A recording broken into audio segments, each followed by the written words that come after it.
Alright, hey, what's up? This is the League of Critics review of the new project Sons of the Sea, which, if people don't know, it's actually Brandon Boyd of Incubus, the singer, his side project. And I know that it's very important when reviewing things to be as much unbiased as possible. As much so as possible. Yeah, I wouldn't have a problem with being unbiased. I wouldn't have a problem with being unbiased towards Brandon Boyd. Not at all. He's not sitting in the middle of my shirt at all. I don't have a poster of him in my room. Wait. Yeah. Unbiased. Oh god. Incubus. Incubus. Incubus. I'm not unbiased. Another Incubus. Incubus. Yeah. Autograph from the bassist of Incubus. Yeah. Like grenades. Incubus. Yeah. It gets worse. You think it gets better, but it doesn't. Brandon Boyd's Wild Trapeze. Alright, let's be fair. I don't know how to be unbiased when it comes to Brandon Boyd because I love him. He's like my favorite person on the planet. You could even go as far as to say, like, Idol. But I'm going to do my very best to be as unbiased towards reviewing him as I can. So here we go. Bam! Sons of the Sea. This is the new album by Brandon Boyd. It's not even his solo album. It's called Sons of the Sea, and the album is called Sons of the Sea. So let's begin. Alright. So, Sons of the Sea, it's kind of a tough album, to be honest, because you're an Incubus fan, you expect one thing, and he throws you a complete curveball, and it's nothing like Incubus, like, not even close. And neither was his last solo album, but at least the last solo album had the huge choruses. If you know Incubus, you know what I mean. We get to a chorus with Brandon solo, he's got these huge moments of vocals greatness, you know? It's not that it's that complicated, it's just that it's, you're expecting that. But when he doesn't do it, it's tough, because upon hearing this album, it turned out that it's a pop album. Not a normal pop album, but like a 60s pop album. It's got, like, if you take 60s pop and mix it with tons of modern influences, that's what this album is. He worked with longtime Incubus producer Brendan O'Brien for this album, and instead, actually, Brendan plays guitar on his band and on this album and works with him, so I guess that was the reason to decide it wasn't actually going to be a solo album anymore? I don't know. It's got, like, new wave sets of jazz pop influences in it. I don't know, you have to be really open-minded. I had a lot of trouble, to be honest. The first time I listened to it, I didn't care for it very much. That's the scary truth. It's like, huge fan of Brandon, but I didn't care for it the first time through very much, and I was shocked at myself.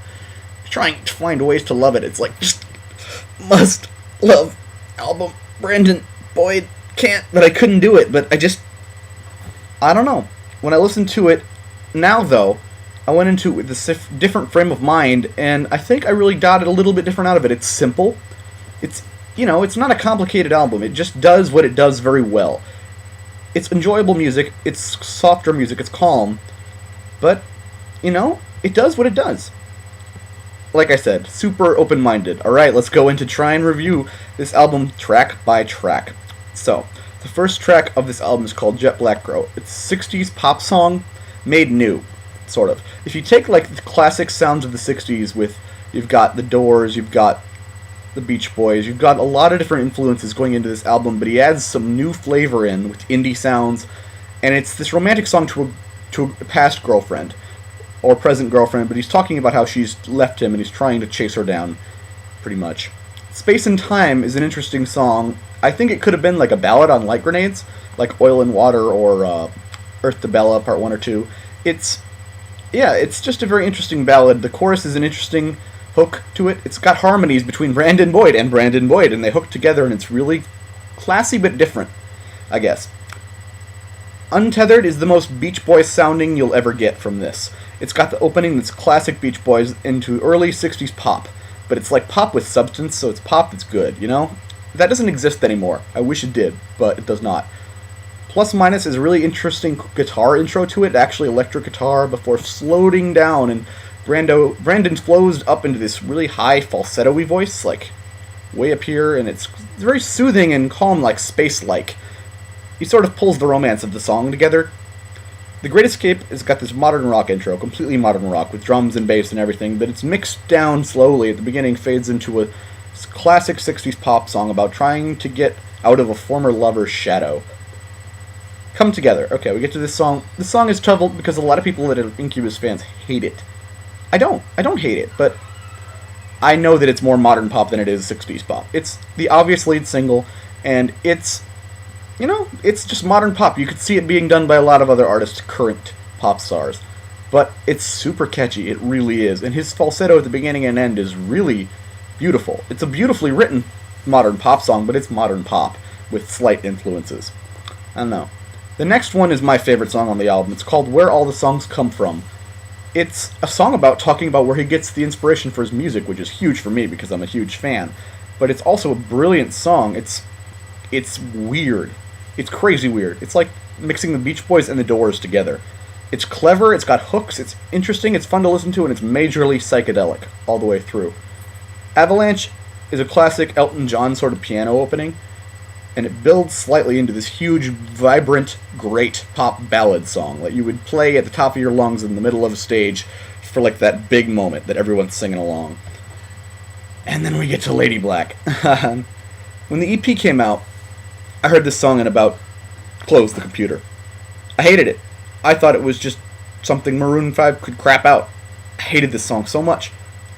And then the second time I listened to it, I still hated it.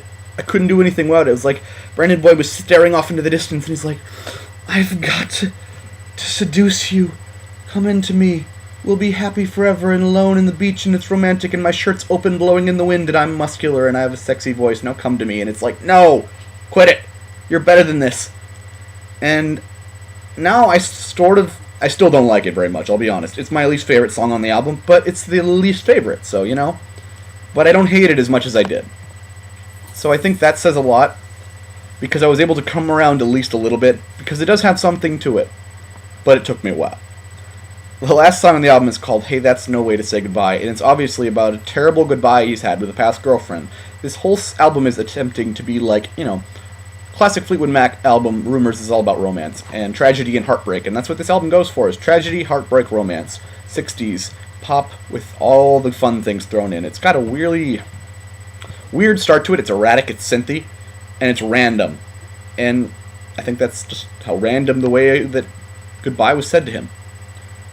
I can't give this 5 stars. I like it. I do like the album, but I don't know. I can't give it 5 stars because I didn't like every track on here, I didn't like 2 tracks as well as the other 8. So I think that's the fair way to rate this. 4 stars. I like the album. I would definitely recommend Where All the Songs Come From.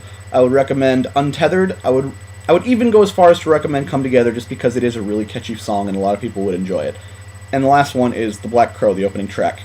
It's more familiar to Incubus fans. If you're an Incubus fan, you'll get the most out of that song. But if you're not open-minded going into this, you're going to hate it. I'm sorry, but you will.